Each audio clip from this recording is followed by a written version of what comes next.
الحمد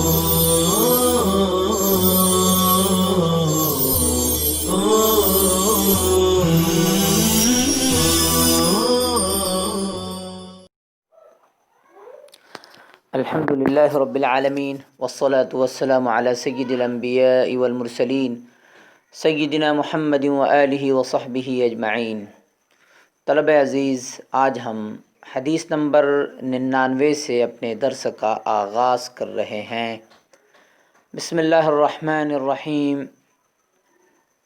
وعن اسامۃ بن زید رضی اللہ تعالی عنہما قال سمعت رسول اللہ صلی اللہ علیہ وسلم یقول، حضرت اسامہ بن زید رضی اللہ عنہما سے روایت ہے کہ میں نے رسول اللہ صلی اللہ علیہ وسلم کو فرماتے ہوئے سنا،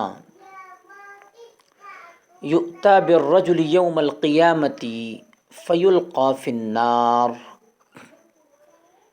قیامت والے دن آدمی لایا جائے گا اور آگ میں ڈال دیا جائے گا۔ فتندلق اقطاب بطنہ، تو اس کی انتڑیاں باہر نکل آئیں گی۔ فیدور بہا کما یدور الحمار فی الرحا، وہ انتڑیوں کو لے کر ایسے گھومے گا جیسے گدھا چکی میں گھومتا ہے۔ فیجتمع الیہ اہل النار، چنانچہ اس کے ارد گرد جہنمی جمع ہو جائیں گے۔ فیقولون، اور کہیں گے، یا فلانو ما لک، اے فلاں تجھے کیا ہوا ہے؟ الم تک تأمر بالمعروف وتنہی عن المنکر، کیا تو نیکی کا حکم نہیں دیتا تھا اور برائی سے نہیں روکتا تھا؟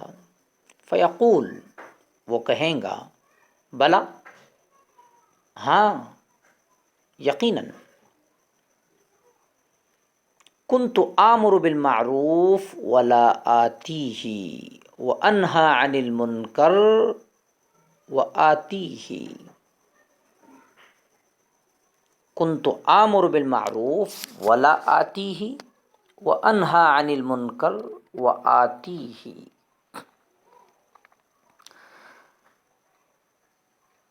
کہ میں لوگوں کو تو نیکی کا حکم دیتا تھا لیکن خود وہ نیکی نہیں کرتا تھا، اور دوسروں کو تو برائی سے روکتا تھا لیکن خود اس کا ارتکاب کرتا تھا۔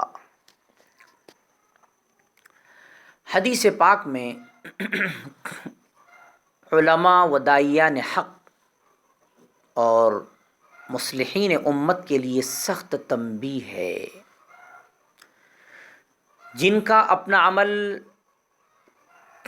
اس وعظ و نصیحت کے خلاف ہوتا ہے جو اسٹیج پر اور ممبر و محراب پر وہ لوگوں کو کرتے ہیں۔ نیز اس حدیث میں والدین، اساتذہ، پیروں، فقیروں اور مذہبی و سیاسی لیڈروں کے لیے بھی انتباہ ہے، جو دوسروں کو اچھی باتیں کہتے ہیں مگر خود ان پر عمل نہیں کرتے۔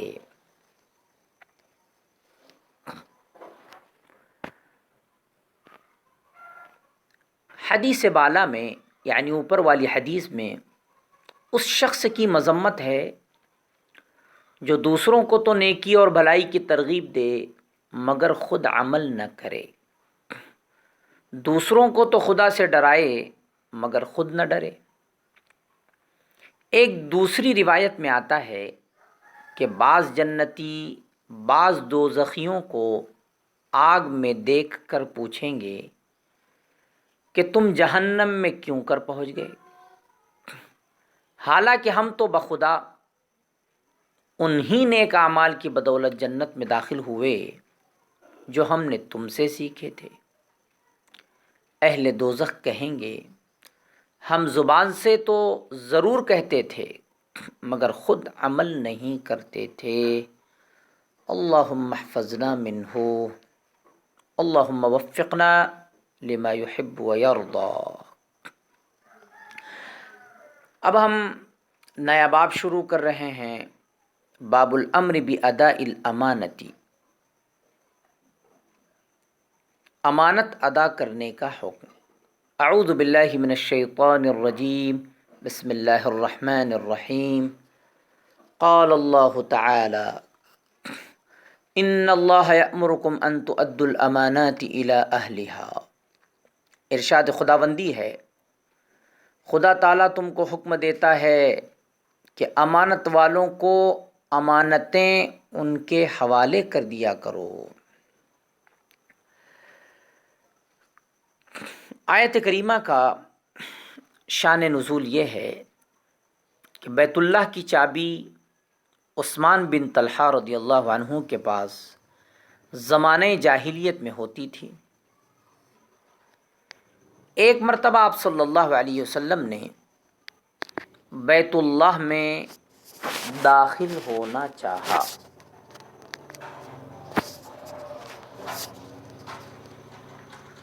تو انہوں نے روکا۔ اس پر آپ صلی اللہ علیہ وسلم نے فرمایا، اے عثمان، شاید ایک روز یہ چابی میرے ہاتھ میں دیکھوں گے، جس کو چاہو سپرد کر دو۔ بہرحال جب فتح مکہ ہوا، چابی آپ کے ہاتھوں میں آئی، اور جب یہ آیت نازل ہوئی تو آپ صلی اللہ علیہ وسلم نے ان کو دوبارہ چابی حوالے کر دی۔ حضرت انس رضی اللہ تعالیٰ عنہ کی روایت ہے کہ آپ صلی اللہ علیہ وسلم نے بہت کم ایسا کیا ہوگا کہ آپ نے صلی اللہ علیہ وسلم کوئی خطبہ دیا اور اس میں یہ ارشاد نہ فرمایا ہو، لا ایمان لمن لا امانت لہ، جس میں امانت داری نہیں اس میں ایمان نہیں۔ آیت کریمہ میں الامانات جمع کا صیغہ ہے، اس میں ہر قسم کی امانت داخل ہے، خواہ مالی امانت ہو یا کوئی ذمہ داری ہو، اس کو پوری کرنا بھی امانت میں داخل ہے۔ مجلس کی باتیں بھی امانت ہیں، جس سے مشورہ لیا جا رہا ہو اس کو بھی امین بنایا گیا ہے۔ کسی کے راز کو راز رکھنا بھی امانت ہے۔ وقال تعالی انا عرضنا الامانة على السماوات والارض والجبال فابين ان يحملنها واشفقن منها وحملها الانسان انه كان ظلوما جهولا۔ ارشاد فرمایا، ہم نے بار امانت کو، امانت کے بوجھ کو آسمانوں اور زمین پر پیش کیا تو انہوں نے اس کے اٹھانے سے انکار کیا اور اس سے ڈر گئے، اور انسان نے اس کو اٹھا لیا، بے شک وہ ظالم اور جاہل تھا۔ امانت سے کیا مراد ہے؟ مفسرین رحمہم اللہ کے امانت کے بارے میں متعدد اقوال ہیں۔ مثلا حفاظت، عفت، فرائض شرعیہ، غسل جنابت، نماز، زکوٰۃ، روزہ، حج وغیرہ۔ قاضی ثناء اللہ پانی پتی رحمہ اللہ تعالی فرماتے ہیں، امانت سے مراد شریعت کے تمام تکلیفات یعنی تمام احکام امر و نہی کا مجموعہ ہے۔ بعض کے نزدیک شریعت پوری کی پوری امانت ہے۔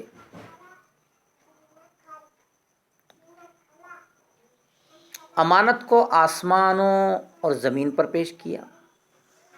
سوال یہ ہے آسمان و زمین میں تو شعور نہیں، ان کو مخاطب کیسے کیا گیا؟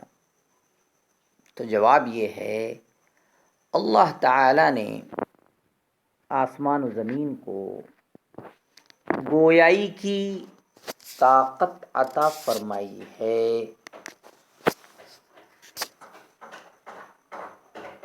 یہی قول جمہور امت کا ہے۔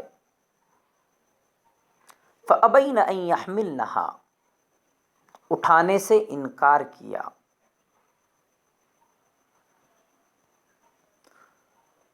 ان سب نے سوال کیا کہ ہم نے امانت کو پورا کیا تو پھر کیا ہوگا، اور نافرمانی کی تو کیا ملے گا؟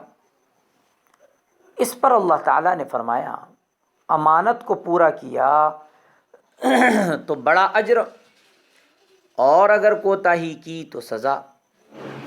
اس پر ان سب نے کہا اگر ہم کو اختیار ہے تو ہم اپنے آپ کو اس بار کے اٹھانے سے عاجز پاتے ہیں، مگر اللہ تعالیٰ نے حضرت آدم علیہ السلام سے جب یہ بات کی تو انہوں نے اس امانت کو اٹھا لیا۔ انہ کان ظلوما جہولا، بے شک وہ ظالم اور جاہل تھا۔ یہ اکثر افراد کے اعتبار سے ہے، انبیاء علیہ الصلاۃ والسلام وغیرہ اس میں داخل نہیں ہے۔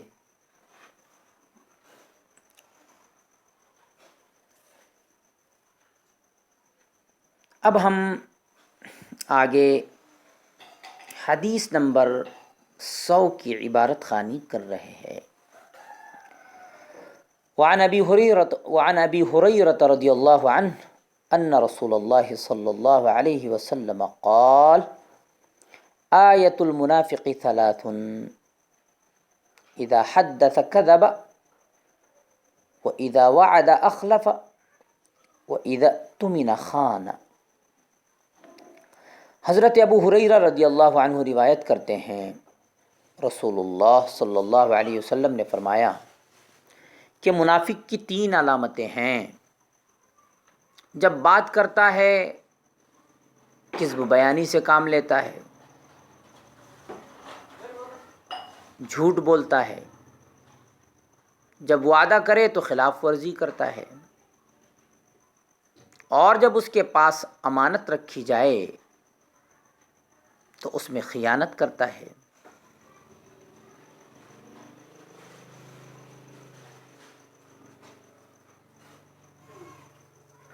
حدیث پاک میں منافق کا لفظ آیا ہے۔ منافق وہ لوگ تھے جو زبان سے تو اسلام کا اظہار کرتے تھے لیکن دل میں کفر رکھتے تھے۔ یہ نفاق کفر سے بھی بڑھ کر ہے۔ اس وجہ سے قرآن مجید نے ان کی سخت سزا بیان فرمائی ہے۔ ارشاد خداوندی ہے ان المنافقین فی الدرک الاسفل من النار، کہ منافقین جہنم کے سب سے نیچے کے درجے میں ہوں گے۔ یہ منافقین آپ صلی اللہ علیہ وسلم کے زمانے میں تھے کہ آپ کو بذریعہ وحی اس کا علم دیا گیا تھا۔ نفاق کی 2 قسمیں۔ علماء کرام کا اتفاق ہے کہ اعتقادی نفاق تو آپ پر ختم ہو گیا جو کفر تھا۔ ہاں نفاق عملی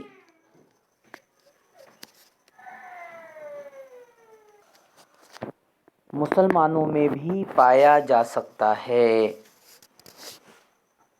کہ یہ عادات جو منافقوں میں تھیں مسلمانوں میں بھی پائی جائیں، مگر یہ کفر نہیں ہوگا، لیکن بچنا تو اس سے بھی ہے۔ سوال یہ ہے کہ حدیث بالا میں اوپر جو حدیث بیان کی گئی ہے اس میں منافقوں کی 3 علامات بتائی گئی ہیں، اور بعض روایات میں 4 من کن فیہ، یعنی 4 علامات بتائی گئی ہیں۔ جواب یہ ہے کہ 3 یا 4 کا ہونا یہ قید اتفاقی ہے کہ کسی حدیث میں 3 اور کسی میں 4 بیان کر دی گئیں۔ بعض نے کہا کہ آپ صلی اللہ علیہ وسلم سے پہلے 3 بیان فرمائی، آپ صلی اللہ علیہ وسلم نے پہلے 3 بیان فرمائیں، پھر آپ صلی اللہ علیہ وسلم کو وحی کے ذریعے سے 4 بتائی گئیں، تو آپ صلی اللہ علیہ وسلم نے 4 والی روایت بیان فرمائی۔ صلی اللہ تعالی علی خیر خلقہ سیدنا محمد و آلہ و صحبہ اجمعین برحمتک یا ارحم الراحمین۔